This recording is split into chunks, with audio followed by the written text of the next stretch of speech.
Nama saya Nadiatus Solihah, NIM 2212-10167. Saya dari kelas PAI 4E.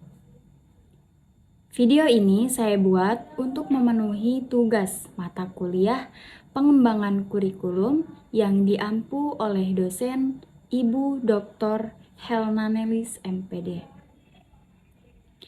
Dalam video kali ini, saya akan menjelaskan tentang prinsip pengembangan kurikulum. Prinsip pengembangan kurikulum yang akan saya jelaskan yaitu ada 3. Yang pertama, prinsip fleksibilitas. Yang kedua, prinsip efisiensi. Dan yang ketiga, prinsip efektivitas. Sebelum menjelaskan tentang prinsip pengembangan kurikulum, saya akan menjelaskan tentang pengertian kurikulum. Kurikulum adalah sesuatu yang direncanakan sebagai panduan untuk mencapai tujuan pendidikan. Yang biasanya direncanakan adalah ide, aspirasi manusia atau warga negara yang akan terbentuk. Yang bisa direalisasikan disebut dengan kurikulum nyata. Sementara itu, yang tidak bisa direalisasikan sebenarnya adalah sesuatu yang masih menjadi ide. Yang selanjutnya yaitu pengertian prinsip kurikulum. Pengertian prinsip kurikulum diartikan sebagai aturan yang menjiwai pengembangan kurikulum. Prinsip tersebut mempunyai tujuan agar kurikulum yang didesain atau dihasilkan sesuai dengan permintaan semua pihak, yakni untuk anak didik, orang tua, masyarakat, dan bangsa. Yang selanjutnya yaitu prinsip fleksibilitas. Pengembangan kurikulum berupaya agar hasilnya luas, lentur, dan fleksibel dalam implementasinya, memungkinkan penyesuaian berdasarkan situasi dan kondisi, tempat dan waktu yang selalu berkembang, serta kemampuan dan latar belakang siswa. Peran kurikulum di sini sangat penting terhadap perkembangan siswa. Untuk itu, prinsip fleksibel ini harus benar-benar diperhatikan sebagai penunjang untuk peningkatan mutu pendidikan. Dalam prinsip fleksibilitas ini dimaksudkan bahwa kurikulum harus memiliki fleksibilitas. Kurikulum yang baik adalah kurikulum yang berisi hal-hal yang solid, tetapi dalam implementasinya dimungkinkan untuk menyesuaikan penyesuaian berdasarkan kondisi regional, waktu dan kemampuan serta latar belakang anak. Kurikulum ini mempersiapkan anak-anak untuk saat ini dan masa depan. Kurikulum tetap fleksibel di mana saja, bahkan untuk anak-anak yang memiliki latar belakang dan kemampuan yang berbeda. Pengembangan kurikulum masih bisa dilakukan.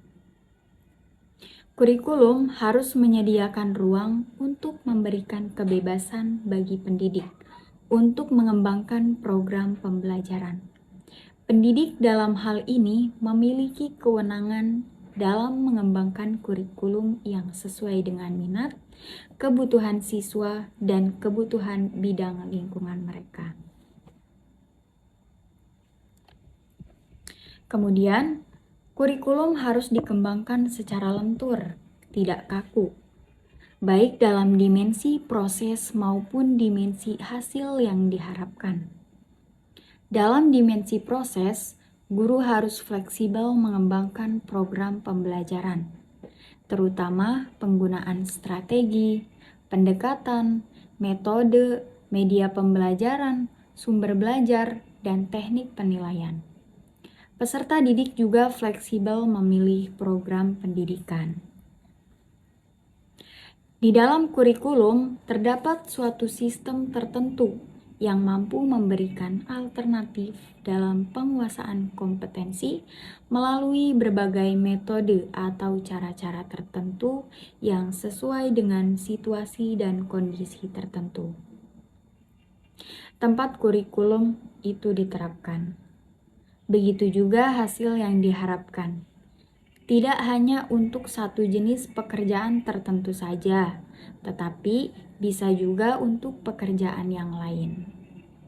Implikasinya adalah para pengembang kurikulum harus mengusahakan agar kegiatan kurikuler bersifat luas, dapat disesuaikan dengan situasi dan kondisi di lapangan, serta ketersediaan waktu tanpa merombak standar kompetensi dan kompetensi dasar yang telah ditetapkan. Baik, yang kedua ada prinsip efisiensi. Peran kurikulum dalam ranah pendidikan adalah sangat penting dan bahkan vital dalam proses pembelajaran. Ia mencakup segala hal dalam perencanaan pembelajaran agar lebih optimal dan efektif. Dewasa ini, dunia revolusi industri menawarkan berbagai macam perkembangan kurikulum yang dilahirkan oleh para ahli dari dunia barat. Salah satu pengembangan kurikulum yang dipakai oleh pemerintah Indonesia untuk mencapai sebuah cita-cita bangsa, yaitu mengoptimalkan kecerdasan anak-anak generasi penerus bangsa untuk memiliki akhlak mulia dan berbudi pekerti yang luhur. Yang selanjutnya adalah efisiensi adalah salah satu prinsip yang perlu diperhatikan dalam mengembangkan kurikulum, sehingga apa yang telah direncanakan sesuai dengan tujuan yang ingin dicapai. Jika sebuah program pembelajaran dapat diadakan 1 bulan pada satu waktu, memenuhi semua tujuan yang ditetapkan, itu bukan halangan. Sehingga siswa dapat mengimplementasikan program pembelajaran lain karena upaya itu diperlukan agar dalam pengembangan kurikulum dapat memanfaatkan sumber daya pendidikan yang ada secara optimal, cermat, dan tepat, sehingga hasilnya memadai. Kemudian yang ketiga adalah prinsip efektivitas. Mengembangkan kurikulum pendidikan perlu mempertimbangkan prinsip efektivitas. Yang dimaksud dengan efektivitas di sini adalah sejauh mana rencana program pembelajaran dicapai atau diimplementasikan.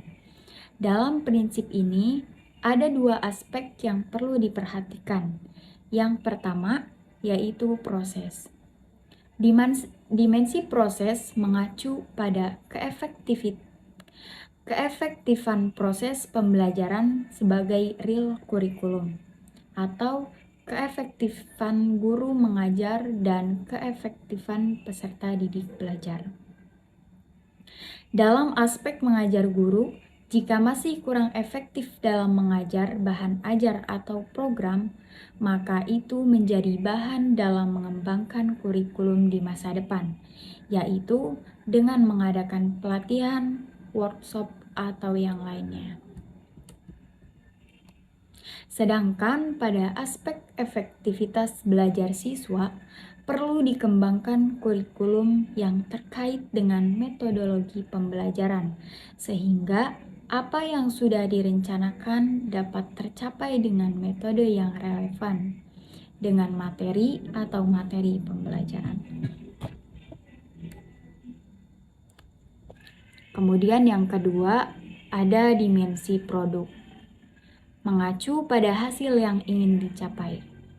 Kurikulum merupakan instrumen dalam rangka penguasaan kompetensi tertentu. Jenis dan karakteristik kompetensi apa yang ingin dikuasai peserta didik harus jelas. Kejelasan standar kompetensi dan kompetensi dasar akan mengarahkan pada pemilihan dan penentuan isi, metode, dan sistem evaluasi serta model konsep kurikulum yang akan digunakan. Kejelasan kompetensi juga akan mengarahkan dan memudahkan dalam implementasi kurikulum itu sendiri. Implikasinya adalah para pengembang kurikulum harus mengusahakan agar kegiatan kurikuler bersifat membuahkan hasil, yaitu menguasai kompetensi tanpa ada kegiatan yang mubazir. Mungkin itu saja materi yang dapat saya jelaskan. Kurang lebihnya saya mohon maaf. Terima kasih. Wassalamualaikum warahmatullahi wabarakatuh. Audio Jungle.